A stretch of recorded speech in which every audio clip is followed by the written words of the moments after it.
threatens the sanctity of Ukraine, has resulted in the death and displacement of Ukrainian citizens, is destroying the country's infrastructure, and is a violation of nearly every aspect of the global system of peace and stability that Russia itself helped to establish 75 years ago.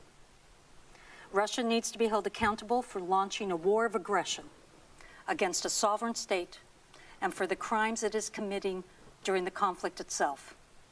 We have to do this because accountability for war crimes is one of the most important principles of global governance and civilized nations.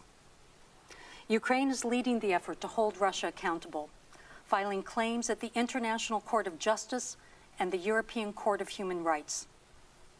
Already, the International Court of Justice has issued a preliminary ruling dismissing Russia's claim of genocide as a pretext for the invasion and calling upon Russia to halt all military operations in Ukraine's territory. More steps are being taken by other components of the international justice system. The prosecutor of the International Criminal Court has taken the initiative to open an investigation into alleged crimes, and the UN Human Rights Council has established a commission of inquiry. These are important steps, and they are very positive. What we hope to do today is discuss the additional steps that can be taken by the US, by all of us, to hold Russia accountable. We invite everyone to join the dialogue via the USIP chat box on the event page. For those of you who are joining us in person or virtually around the world, please use the hashtag @UkraineUSIP. It is my distinct honor to welcome to the podium the Ambassador of Ukraine to the United States. Ambassador Markarova was appointed to her current position in 2021. Prior to this, she served with distinction as Ukraine's Minister of Finance, facilitating the country's economic revival, introducing gender-oriented budgeting, and coordinating partnerships with the International Monetary Fund. In the past weeks, the Ambassador has worked tirelessly on behalf of the Ukrainian people. Madam Ambassador.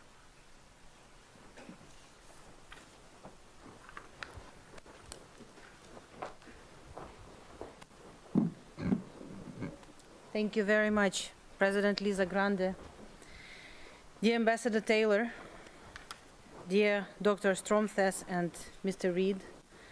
I would like to thank the U.S. Institute of Peace for doing this very, very important initiative.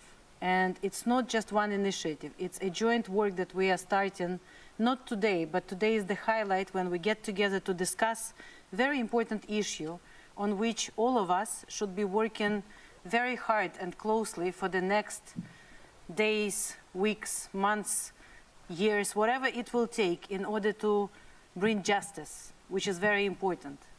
Peace is something that we need urgently, but justice is something that we will need always, and we have to keep focus on it. This very day, the 22nd of March, is a sad day. We just looked with my team that in 1933, this is the day in which the first concentration camp has been created by Nazi regime in Dachau, near Munich. Exactly on this day. It was probably not the first, but the first very visible sign of the atrocities in Europe that Nazi Germans created. And unfortunately today the history repeats itself. And today again, in the center of Europe, now in Ukraine, we are talking about atrocities, about genocide, about war crimes and crimes against humanity. On 24th of February, after 8 years of war, because we always want everyone to keep focus, that Russia attacked us in 2014. That's when they have illegally annexed Crimea. That's when they have illegally attacked part of Donetsk and Lugansk oblasts. But on 24th of February, they have attacked us again with a full-fledged war. They air-bomb with cruise missiles, bombs, and everything else, our kindergartens, schools, residential areas. The homes and schools are destroyed, peaceful neighborhoods are turned into rubble. Innocent civilians die. These actions have no military objectives. this is something that we hear not only from Ukraine, not only from the US government or other governments. We are yet to find any expert who would explain what is the strategy by bombing and killing children and women. This genocide is what it is. It's the genocide against Ukrainian people. And I am convinced that in this century, like 80 years ago, everyone who's responsible for it should be brought to justice. We are defending our native land. The Ukrainians are on defense here. The situation is very black and white. It was Russia that crossed the border. It was Russia that attacked Ukraine. Even though we had all the legal grounds to return Crimea and parts of Donetsk and Lugansk territories back, never in the past 8 years Ukraine planned or tried any military offensives. We only focused on diplomatic solutions. So it's only Russia that is an aggressor here. But now when we are facing this, and for the past many days are fighting in this fight against the, what before was called the second largest or whatever army of the planet, which I think we all should question seriously now, I can only recall the President Roosevelt's phrase that the only thing that we have to fear is the fear itself. And this is something that we want all the world also to embrace and feel. So we call on everyone to hold not only Mr. Putin and his accomplices, but everyone, each person that is responsible for this aggression. And today we have to launch all possible legal instruments, as Madam President already mentioned.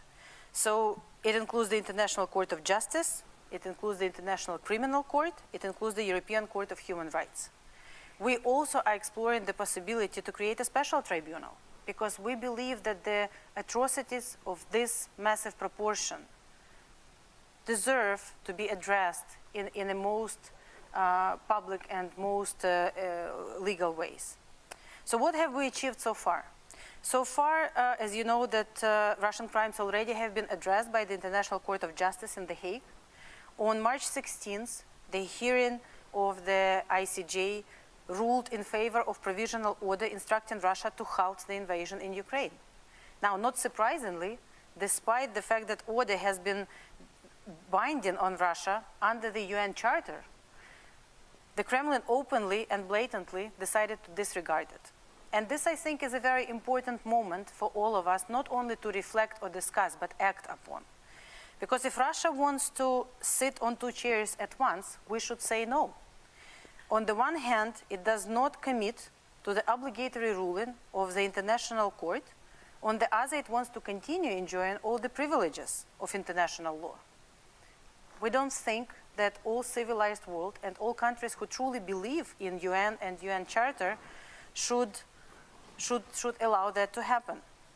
So if they refuse this, if they continue to refuse to comply with this law, they should also relinquish all the rights and immunities granted per UN Charter, and first and foremost, its veto right under the UN Security Council. That is why Ukraine and our representative, our permanent representative to UN, has been very vocal about it recently, that we encourage the UN Security Council to exercise its duties envisaged in the Article 94.2 under the UN Charter and decide upon measures to be taken in case they fail to comply with the obligations that they have. We also encourage everyone to join the group of Friends of Accountability following the aggression against Ukraine, co-founded by Albania, Colombia, Denmark, and Marshall Islands, and Netherlands and Ukraine. The group will act as a forum among UN members for the discussion and promotion of accountability measures in Ukraine, following the Russian military aggression.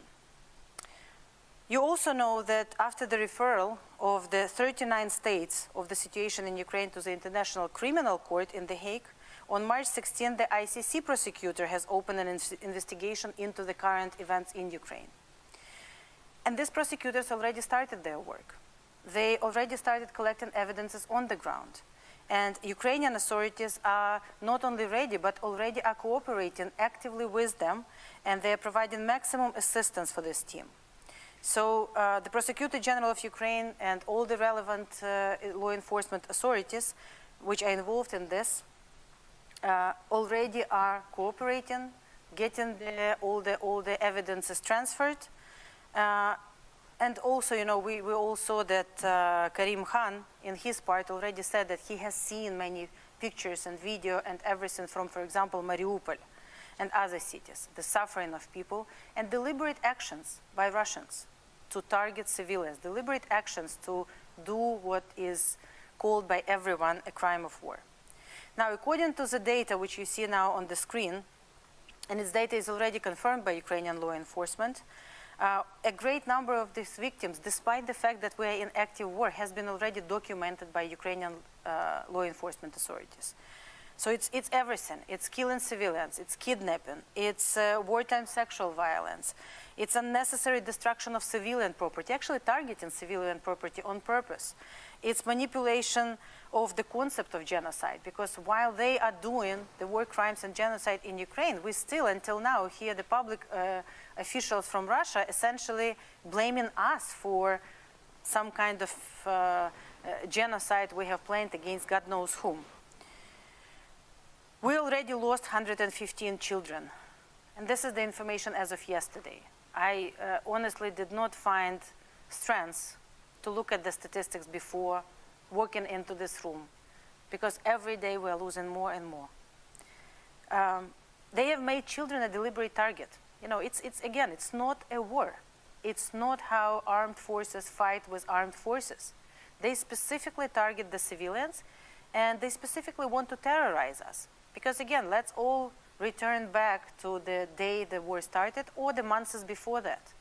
Everyone, including everyone in Russia, thought it's going to be a peaceful walk for them. They will come and they will be greeted by some aliens by flowers. They will take over Ukraine in days. Kiev would fall in hours. We've heard it all. But the fact is that this is the fight that Ukraine now is fighting for almost a month, but this is the fight, this is a war that we are fighting for 8 years, and this is the struggle for our independence and sovereignty and democracy, which we are fighting for the past 400 years. This is not something new to us. This is something we have been very vocal throughout centuries, trying to get across a very simple point, that Ukrainians are not Russians, that we are a separate country, separate people who want to live peacefully, as we were before, peaceful bread growers on our own land. And right now, after 30 years of regained independence, we are ready to defend this land. We will not give up, we will not surrender, because this is the only home we have. So we will be fighting, and while we are fighting, we are asking all the support that we can get in helping us, of course, to fight effectively and bring peace through victory, bring peace through strength, but also find justice, something that we are gathering today to discuss. Because we need all the support from all international organizations, all the open criminal cases. We are calling on all countries to actually open their individual independent investigations. Already 6 countries open these cases now. It's Estonia, Lithuania, Germany, Poland, Slovakia, and Sweden. And Ukraine's Prosecutor General works closely with them. We are doing our work in Ukraine, we are doing our work with international organizations and international courts, but we would assist any country that sees it for what it is and that wants to prosecute them separately. This is a global issue. This is not only an issue for Ukraine, it's an issue for humanity, and it's an issue of international rule of law. The question that we all have to answer is not how to save Ukraine or how to stop the war in Ukraine only. The question is, how do we reconstruct the world order and international rule of law as we knew it after the World War II? How do we stop an authoritarian nuclear power that decided to attack a foreign country, a neighboring sovereign country? And if it's okay to attack Ukraine, who can feel safe? Can anyone feel safe if the only reason we are attacked is our civilizational choice to be peaceful and democratic? So I'm looking forward to this discussion. I think it's a great panel of experts who know a lot in it. And I'm very glad that Ambassador Taylor will be moderating this discussion. When Ambassador Taylor, a couple of years ago, in a peaceful time, was a speaker at the Diplomatic Academy in Ukraine, I was still a Minister of Finance then, and I didn't even thought that I would not be a financier and I would turn into a diplomat myself. But I remember you presented a brilliant talk, which was titled "The Jungle Grows Back." And the building, this talk has been built on the Robert Kagan's book, and you warned everyone in your talk, and it was a couple of years ago, about Russia's growing revanchism, about Russia actually returning to this, through this revisionist and politics, into neo-imperial ideas and desires, which again, in Ukraine, we knew it, we felt it, since 1991 when we regained independence. But it was brilliant to hear it, Ambassador, from you. And I think it's our duty now. It's our duty now to stop this war while it's in Ukraine, to protect Ukraine as the peaceful country that is fighting for its home, but also to protect the foundations of the Western or civilized civilization, whatever we want to call it, and to roll the jungle back. To say that, no, we can be peaceful, we can be democratic, and we still can protect ourselves against a brutal enemy. Thank you very much, and I look forward to this discussion.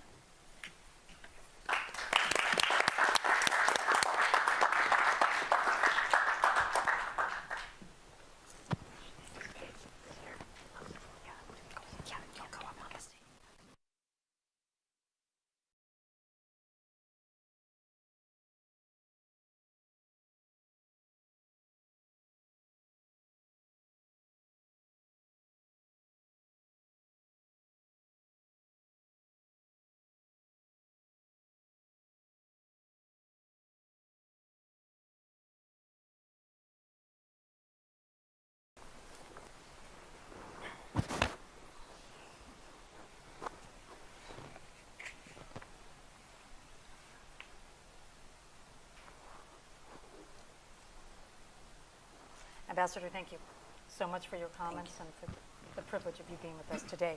I'm very pleased to introduce the members of today's panel, starting first with Professor Jane Stromseth. Jane is the Francis Cabal Brown Professor of International Law at Georgetown University.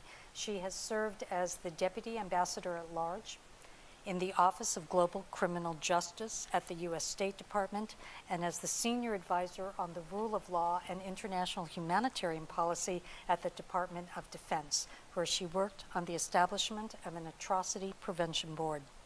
Jane has also served as the Director for Multilateral and Humanitarian Affairs at the National Security Council and as Attorney Advisor in the Office of the Legal Advisor at the Department of State. We're honored to present Curtis Reed. Curtis is the Director of Multilateral Affairs at the National Security Council. Curtis has served as the Senior Advisor to the National Security Advisor, Susan Rice, and was the Director for Multilateral Affairs at the National Security Council, where he coordinated U.S. government engagement with the UN. Curtis has also served as the Political Counsel at the U.S. mission to the UN, where he was primarily responsible for the Security Council's work related to the Middle East. We're very pleased to present Ambassador Bill Taylor. Bill is the Vice President of the USIP's newest center, the Center for Russia and Europe. In 2019, he served as the Chargé d'Affaires at the U.S. Embassy, Kiev, and was the U.S. Ambassador to Ukraine from 2006 to 2009. During the Arab Spring, Bill oversaw U.S. assistance and support to Egypt, Tunisia, Libya, and Syria. A warm welcome to all of you.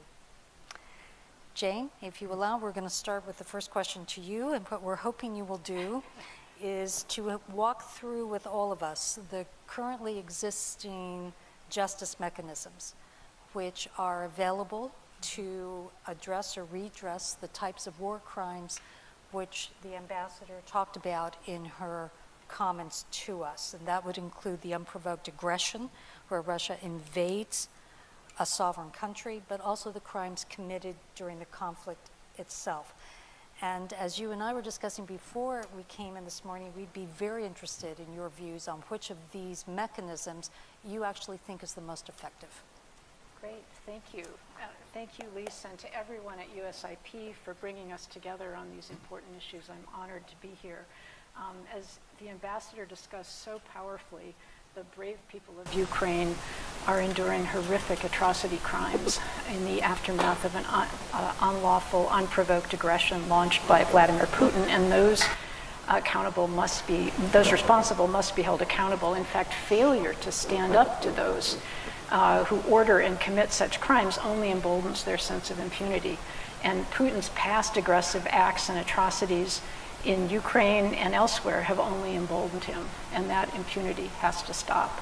And to answer Lisa's excellent question, I think there are international and national mechanisms available right now with jurisdiction over those who bear individual criminal responsibility. And I would highlight in particular the International Criminal Court and national proceedings in Ukraine and in other countries with jurisdiction, as the ambassador herself noted. So first, the International Criminal Court, based in The Hague, has jurisdiction to investigate and prosecute individuals responsible for crimes against humanity, war crimes, and genocide committed on the territory of Ukraine.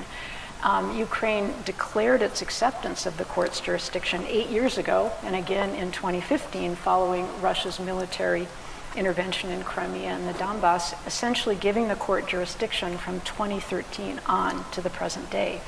And as the ambassador mentioned, the ICC prosecutor has started an investigation, sent a team of investigators to Ukraine, has himself personally been to Ukraine, spoken with Ukrainian officials, including President Zelensky. And he has also emphasized repeatedly that the intentional targeting of civilians and of civilian objects, such as hospitals, and indiscriminate attacks are war crimes, prosecutable by the court, that there's no statute of limitations for these crimes, sending a clear message to all those who commit those abuses that they may one day face justice. And I think the ICC is in a very strong position to make a difference here, both because of the jurisdiction that it possesses, the fact that the prosecutor has shown such determination to act expeditiously and effectively, and because of the cooperation that Ukraine has indicated it will provide. In fact, President Zelensky said he wanted to provide maximum assistance to the ICC investigation team. And the prosecutor in turn said he wants to work very closely with the national authorities to gather evidence and to ensure that those responsible for international crimes are held accountable in a court of law. Another factor that makes, I think, the ICC an important venue for justice is that heads of state and other officials do not enjoy immunity under the court statute. So the potential to reach higher level officials is something that the ICC can potentially do. Of course, the ICC's ability to make a difference will depend on support not only from Ukraine, but from other countries. Support, financial support, support with personnel, support in gathering evidence, and in many other ways. And I think it's vital that the US be among the countries that provide such support. I think the US could be especially helpful in providing evidence linking war crimes to specific responsible individuals, because that linkage is often very challenging, and it's vitally important to actually holding particular people accountable. There is, however, one gap in the ICC's jurisdiction in this case, and that is over the crime of aggression, which is particularly unfortunate given the unprovoked unlawful aggression of Russia against Ukraine. And that is because the ICC only has jurisdiction over the crime of aggression if the states that are involved are both parties to the court. And currently, neither Ukraine nor Russia are parties to the court. So that is a gap in the court's ability to address one of the most significant crimes at issue. But there are ways to address this, and they include supporting national prosecutions of the crime of aggression. Ukraine has that crime in its domestic criminal code. And also, as the ambassador mentioned, potentially creating a hybrid court by combining national and international actors with Ukraine's consent, potentially through an agreement with the United Nations and potentially modeled on the Special Court for Sierra Leone. So in other words, supporting Ukrainian prosecutions, but reinforcing that with the assistance and the involvement of international actors. And if you created an internationalized court, then you'd be able to address problems, potential problems of immunity under customary international law for high-level officials. So that is some of the ways in which the ICC can make a difference and potentially be supplemented. Secondly, and here I just want to underscore the very important point that the ambassador made about the importance of national proceedings. Ukraine has itself incorporated war crimes and crime of aggression into its criminal code. It created a special war crimes unit that can investigate these crimes. It's shown extraordinary determination in investigating and gathering evidence, and has welcomed support by the US and the EU and others in these important domestic efforts.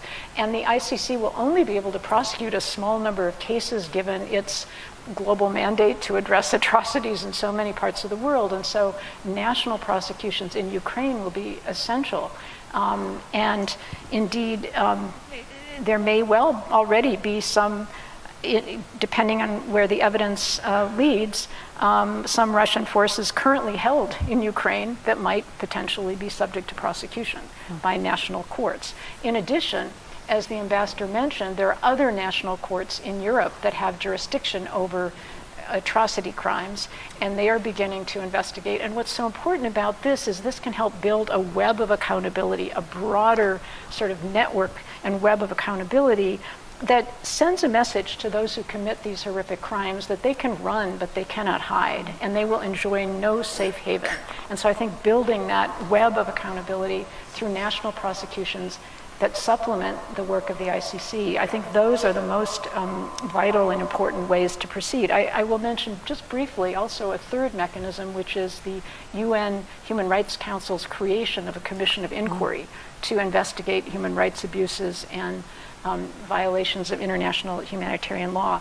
Standing up this mechanism urgently, I think, is vital, because there are so many civil society organizations that have been gathering and documenting evidence of crimes, and this commission of inquiry can help be a clearinghouse, a storing house for these efforts. And I think it can also help assemble advanced technological tools to sort through the massive amount of information, including videos and social media and so forth, to identify relevant information, relevant evidence, and weed out misinformation and authenticate information. So I think it can be a reinforcing mechanism for the national and the international investigations and prosecutions that are so essential to accountability. Professor, thank you for a very comprehensive and thorough walking through of the various mechanisms. And Curtis, with your permission, it leads to a question we look forward to your views on, which is the role that the United States is playing through the multilateral institutions to hold Russia accountable. Thank you, Lise. And first, let me start out by thanking the U.S. Institute of Peace for hosting us today. And thank you to Ambassador Markarova for your very powerful words at the outset. And thank you, Professor Stromstad, for laying out for us all the various options that we have to look at in promoting accountability for Russia's actions in Ukraine. Just to step back and think about the impact on the multilateral system, I think that we can all agree that Russia's war against Ukraine is presenting the greatest challenge to the UN Charter and to our rules-based international system that we have seen in over a generation. And we as the United States believe that it is that we must work in concert with our partners and allies, one, in support of the people of Ukraine, but also and more broadly in defense of the UN Charter, in defense of democracy, and in defense of the ideals that serve as the foundation for our post-World War II international order. Russia's aggression against Ukraine highlights in particular the centrality of the principle of respecting national sovereignty and territorial integrity, and the norm that no country can dictate another country's borders, government, or security alliances by force. I'd like to share some comments on what we've been doing in the multilateral space and across the UN system, and then describe a bit how we're linking this to our accountability efforts as they relate to Ukraine. Obviously, we recognize there's much more to be done. I think we've already heard some interesting new ideas here today and look forward to hearing thoughts from those that are participating in the audience as well. We are really using every multilateral tool at our disposal to isolate Russia for its war of choice against Ukraine and to address the challenges that the people of Ukraine are facing. And as someone that worked at our mission to the UN for 5 years, I can say we have really kind of unearthed every option, every mechanism that we can think of to support the government and the people of Ukraine. Working with our colleagues on the UN Security Council, we are shining a spotlight on Russia's actions. We have held over half a dozen Security Council meetings since the war in Ukraine started, and we have really used this to shine, to bring clear attention to Russia's unilateral aggression against Ukraine. I think that this has been particularly important in terms of dispelling Russian disinformation. Russia's narrative thrives off of disinformation, and using the Security Council sessions, I think, has allowed us to share declassified information, other evidence that we have that directly disputes Russia's accusations. And I think by sharing these early, we've been able to get ahead of Russia's narrative and to show how isolated they are in the mist that they are trying to spread. I think this has been particularly important recently in terms of the concerns that we've shared about Russia's potential use of chemical and biological weapons, and trying to be very clear about the information that we have there. In response to the invasion, directly after, we forced Russia to stand alone and to veto a UN Security Council resolution denouncing its aggression against Ukraine. The resolution that the United States co-drafted with Albania prompted the majority of the Security Council to condemn Russia publicly. And I think there were some really potent statements, including by one in particular by Kenya, where the Kenyan ambassador poignantly explained that even though Kenya did not draw its own borders, the kind of fundamentals of the international system make it essential that all countries respect borders and do not seek to redraw them through force. Following Russia's veto in the Security Council, we successfully called for an extraordinary emergency special session of the General Assembly using the Uniting for Peace mechanism, which is something that the Security Council has not done in over 40 years. Working in concert with our allies, we garnered over 141 votes for the General Assembly resolution condemning Russia for its invasion of Ukraine. Turning maybe to some of the specialized agencies, in Vienna earlier this month, the United States supported the strong and unequivocal resolution tabled by Canada and Poland at an extraordinary meeting of the IAEA's Board of Governors to condemn in the strongest terms Russia's actions in Ukraine, including its forceful seizure of nuclear facilities, and to express grave concern with the threat that those actions pose to nuclear safety and security. We're also using our interventions as the United States across the General Assembly, the Security Council, and other UN fora to highlight the risk of sexual and gender-based violence, especially for women and children who are fleeing Ukraine. Turning now to some of the atrocities that were mentioned. Last week you heard what President Biden said clearly on war crimes. Secretary of State Blinken has also said he believes that war crimes are being committed. Every single day we see more barbaric images and videos of what Russia is doing in Ukraine, and we will hold Russia accountable. Our experts across the government are in the process of gathering, analyzing, and cataloging evidence of potential war crimes being committed in Ukraine. And our goal is to turn this evidence that we gather over to international mechanisms that have launched investigations into war crimes and other atrocities in Ukraine. As Professor Stromseth mentioned, in Geneva, the United States joined countries from all over the world in voting overwhelmingly to establish a commission of inquiry to document Russia's human rights abuses against the Ukrainian people. And that is evidence that can be used in future prosecutions, including for war crimes, and will hopefully lead to accountability for some of the horrendous acts that we're seeing in Ukraine. We're also pushing for accountability at the OSCE, where 45 members of the OSCE have activated the OSCE's Moscow mechanism, and that is yet another avenue where we can catalog some of the evidence that is being collected. We're also directly supporting the Ukrainian authorities, including the Office of the Prosecutor General, and in particular we're working with the War Crimes Unit there to document potential atrocity crimes for prosecution domestically in Ukraine. And we're also supporting a range of actors on the ground, non-governmental actors, activists who are collecting some of this information themselves.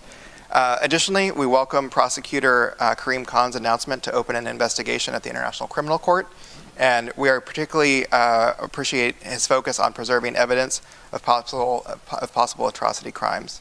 I think across the board, there are a number of mechanisms that have been set up. There are a number of non-governmental actors that are seeking to collect and preserve evidence for future prosecutions, and I think that we really view coordination and the interoperability of these various mechanisms as essential.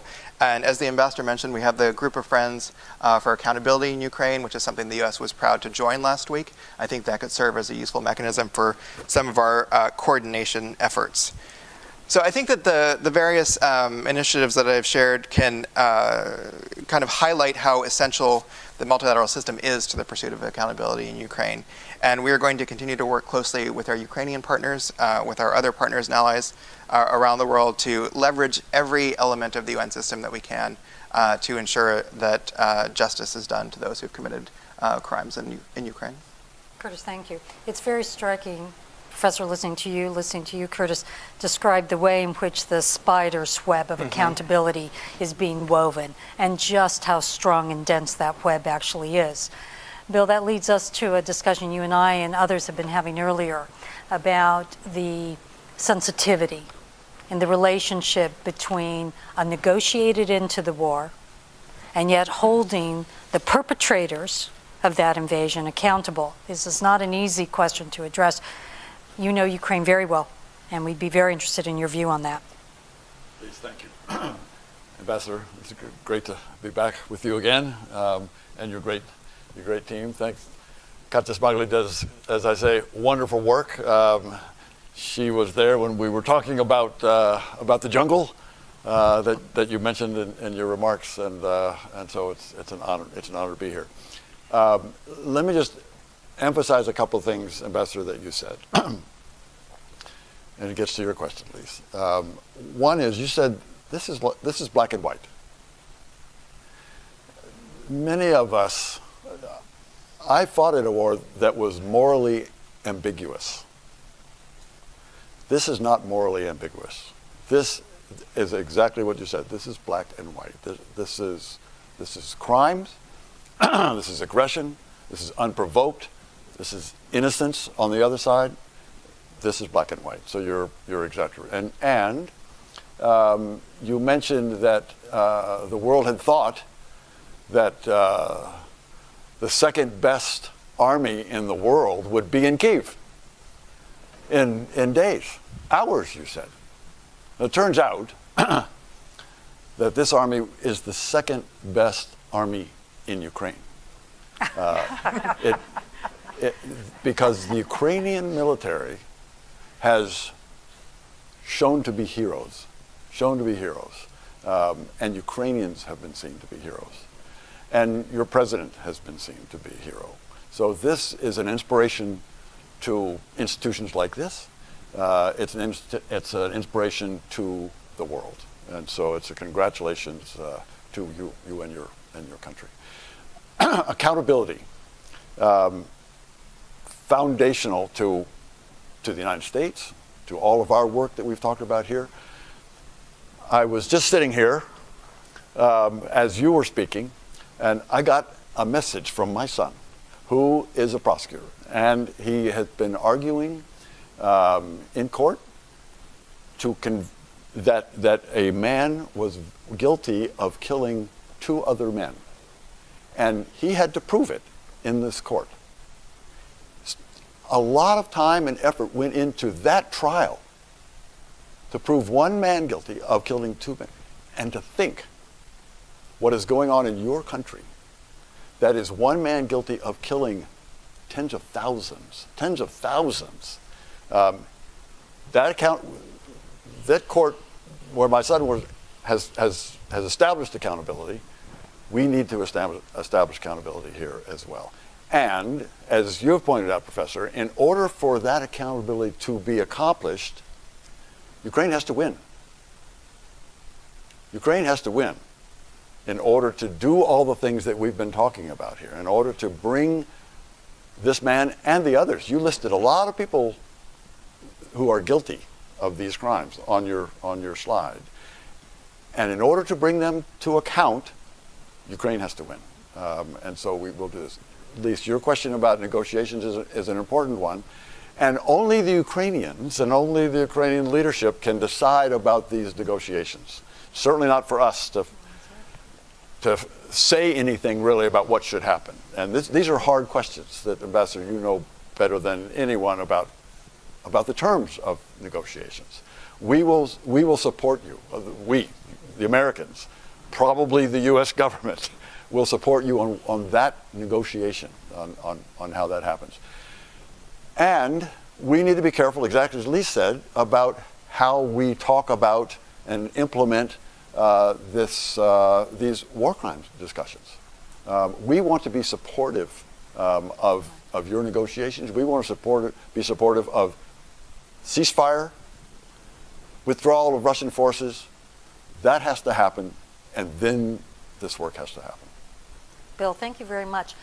We'd be delighted to take questions from anyone who is with us in the auditorium. Are there colleagues who would like to pose a question to a member of the panel?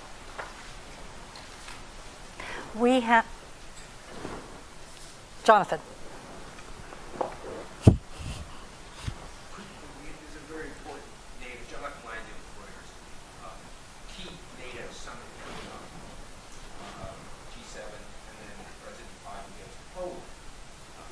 President Biden goes to Poland. What is Ukraine asking or hoping for, asking for, out of the NATO summit? There's been a proposal by Poland, which I believe may have been endorsed by some of the other former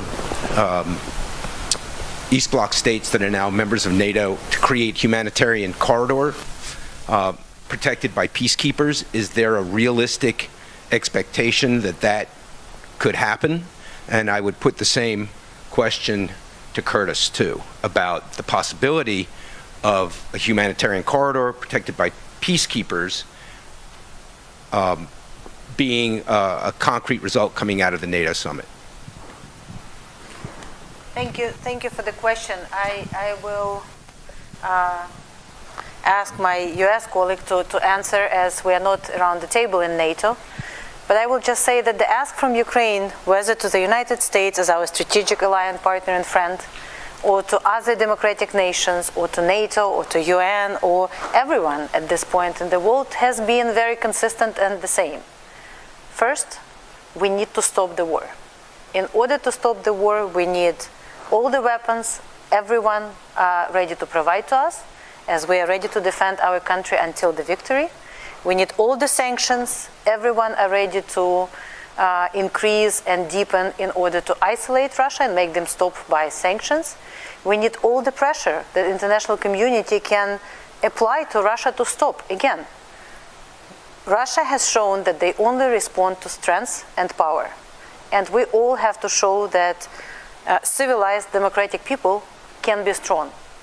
Clearly, if Ukrainians are stopping the tanks with the bare hands, as we saw in the videos, there should be more options on the table, and there should be more instruments that we, as the international community, can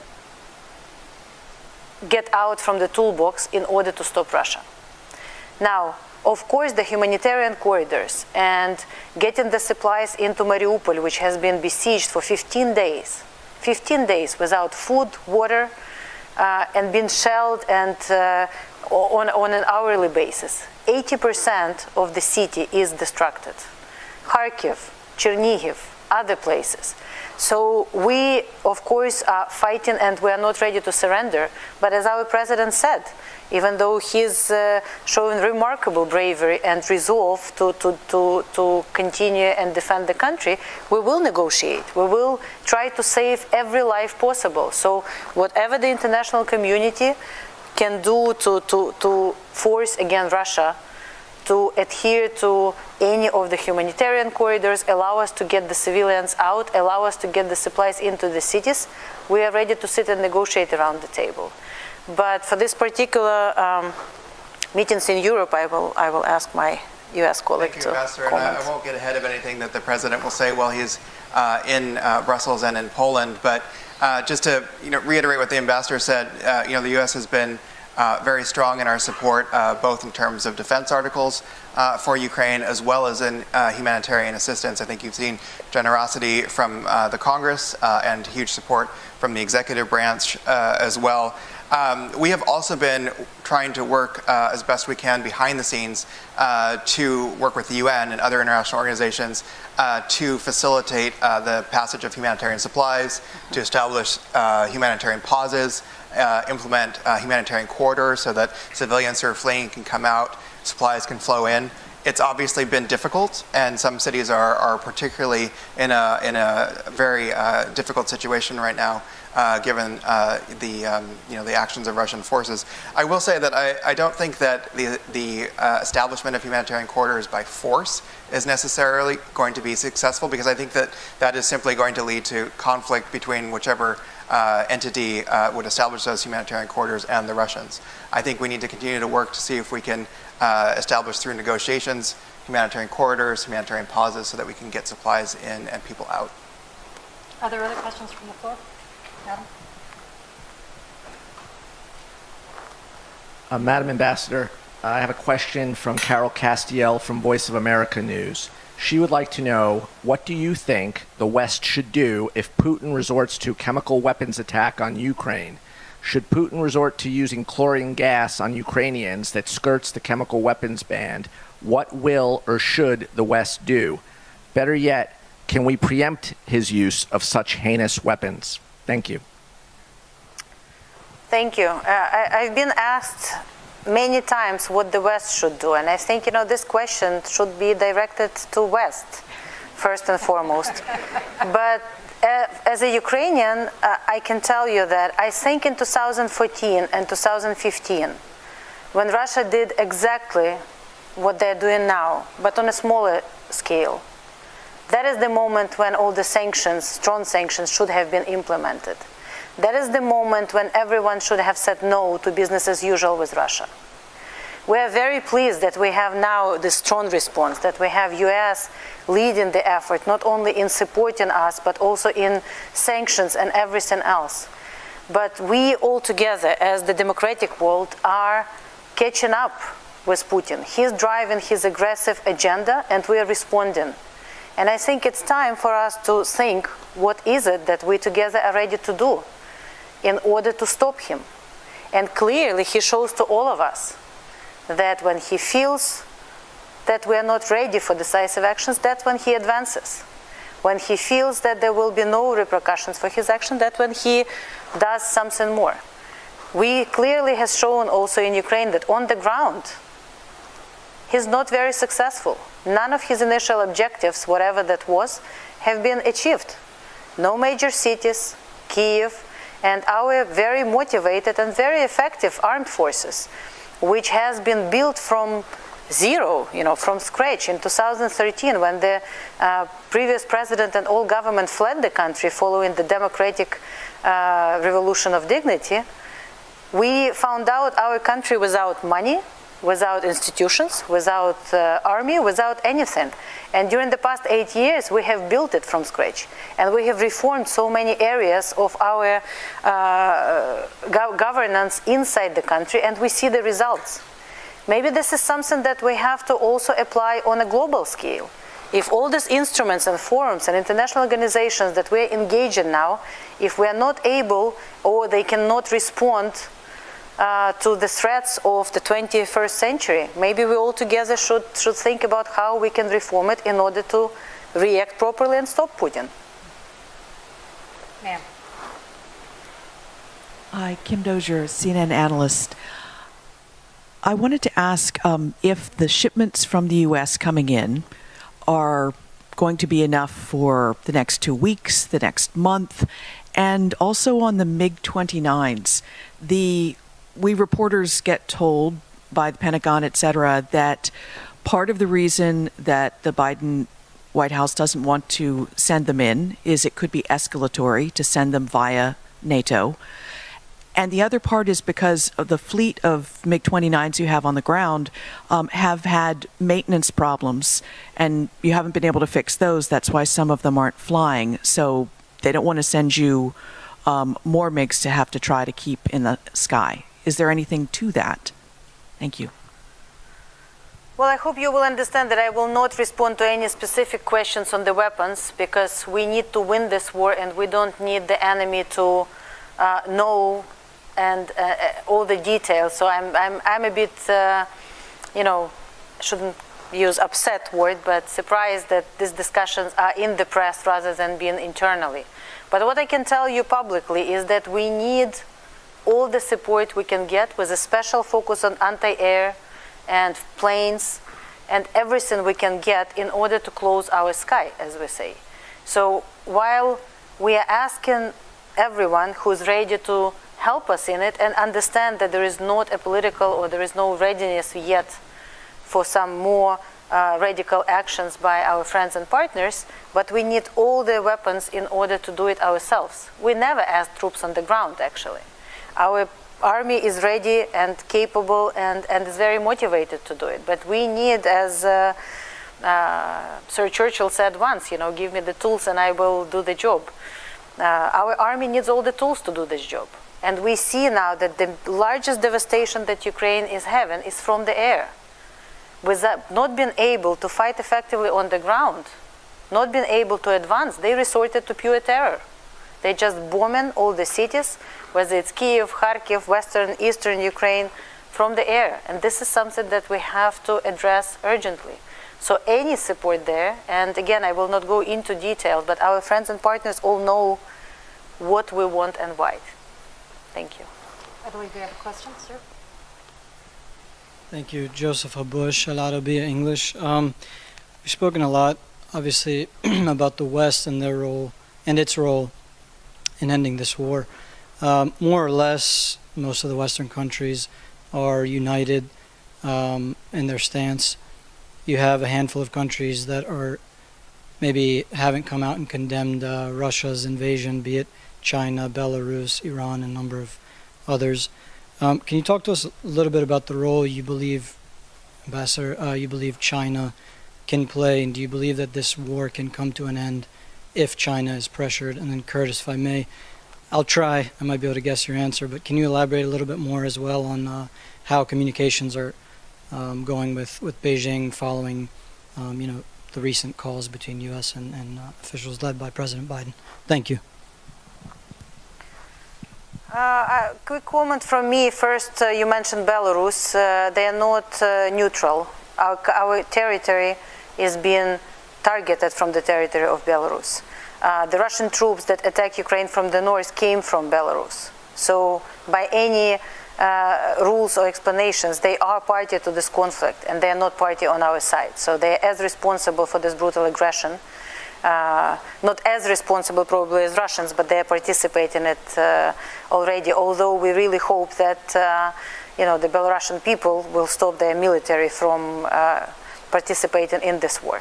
As to other countries, and you mentioned China, but others, we believe, again, I said democratic West and democratic countries, but I think it's important for all UN members, especially for countries like China, who believe in UN policies and UN Charter, to also take part, you know, take sides. I think, you know, neutrality is no longer an option. It's not something that was quick and over in a day. Ukrainians are defending our homes. I think it's clear to everyone, even to skeptics, that regardless of where in Ukraine, whether it's east, west, south, north, whether Ukrainians speak Ukrainian or speak Russian, like in the cities that have been attacked in the first days, you know, Kharkiv and Mariupol and others, that everyone are coming out, whether together with the armed forces or with bare hands, with only one ask to Russians: go home. We don't want you here. Even in Kherson, that has been under occupation on a daily basis, innocent people, and you also yesterday, how Russians shot at a peaceful demonstration on a daily basis. People go to the main square and say, go home. So I think there is no ambiguity there, as Ambassador said. It's very black and white. And I think it should be very important for those countries who are maybe a bit far from us, who didn't know us that well before. It should be very clear to these countries that this is what Ukrainians want. all of us, not just our president, not just our members of parliament, not only our armed forces. All of us, all 40 million want one thing, for Russians to get out from our country, to stop firing at us, get out, and, you know, leave us to do what we want to do in our country. And I think it should be very important for everyone, not only Western countries, for everyone who believe in borders, in sovereignty, in territorial integrity, and in UN rules, that we can actually all live together somehow peacefully on this planet. So I believe it's time for everyone, and that's why we are counting on many countries, and we are counting on China also to take their role and play their important role in, you know, encouraging that Russia stops. On the China angle with the administration, I mean, you've all seen President Biden spoke with President Xi. The Secretary of State has spoken with his counterpart. National Security Advisor spoke with his counterpart as well, and all made clear, you know, that we find unacceptable China's support for Russia's war in Ukraine. And I think, you know, coming back to kind of my world of the UN, I think this is really a moment when China needs to think about their relationship with other countries as well. China actually didn't vote no on the General Assembly resolution. They abstained. They abstained in the Security Council. They abstained elsewhere. And I think that they are trying to carve out a comfortable position for themselves, but we see in their words and deeds every day that they are clearly supporting Russia's war in Ukraine. And I think a lot of countries that have benefited from their bilateral relationship with China, that work with China in many other areas, need to kind of question where China really stands on issues of sovereignty and territorial integrity, which are things that China often has highlighted in the UN, but we're not seeing them defend in the case of Ukraine.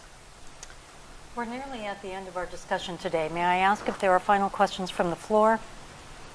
We do have a question, Jane, that we would like to pose to you about this dense accountability spider's web that you and Curtis and others have been describing. We know that there are some mechanisms, as you outlined, which hold states accountable. And there are mechanisms which hold individuals accountable, individuals like Putin.